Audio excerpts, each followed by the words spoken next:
going to take a quick look at some of the features that we can use when processing full scan data. So within MS Workstation, within the Tasks pane, if we click on this Data Process icon, we can then navigate to our chosen data files.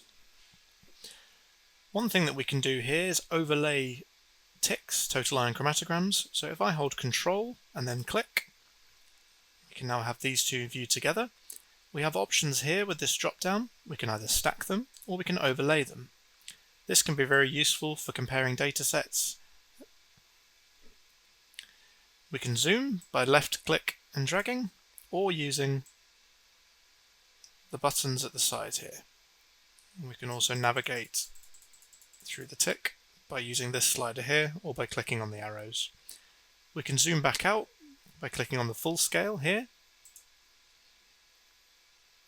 And we can remove traces if we don't wish to see them anymore. Another useful thing is the ability to extract ions. If we have a complex sample matrix and we're looking for a particular peak and we're not sure if we have the identity, one quick way to do that is to search a known ion within that compound, and we can then simply see the 178 channel here, which has extracted that ion and has very quickly drawn me to these two peaks, phenanthrene and anthracene, which share the same ions.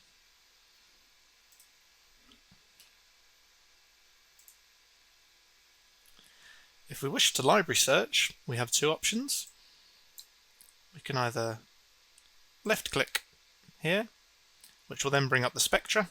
So we can compare the spectra of different peaks. So phenanthrene and anthracene, as we said, have the same shared ions and fragment pattern. We can see the different ones here. We can then right click on the spectra and then click on library search. This will then bring up our library search window and see our library search video for more information on how to customize and utilize this. We also have a further option. If we have multiple ones that we wish to search for, we can right click, integrate, and then the plot will be integrated based on these parameters down here. So we have now picked up all 18 of our peaks. We can now export these to a spectrum list, and then we can library search. See our video on spectrum lists for more information on this. One further thing we can use is we can check the signal to noise of particular peaks. I can zoom in, I can right click, and then calculate signal to noise. Using RMS, this will give us our signal and the noise, and calculate our signal to noise. We can change the averaging using this drop down here. We can change whether we overlay, stack, or normalize if we want to overlay multiple chromatograms. And we can edit our background correction as well. And we can show the background correction markers if we wish to see where they're currently located. We can also right click and change the plot preferences as well.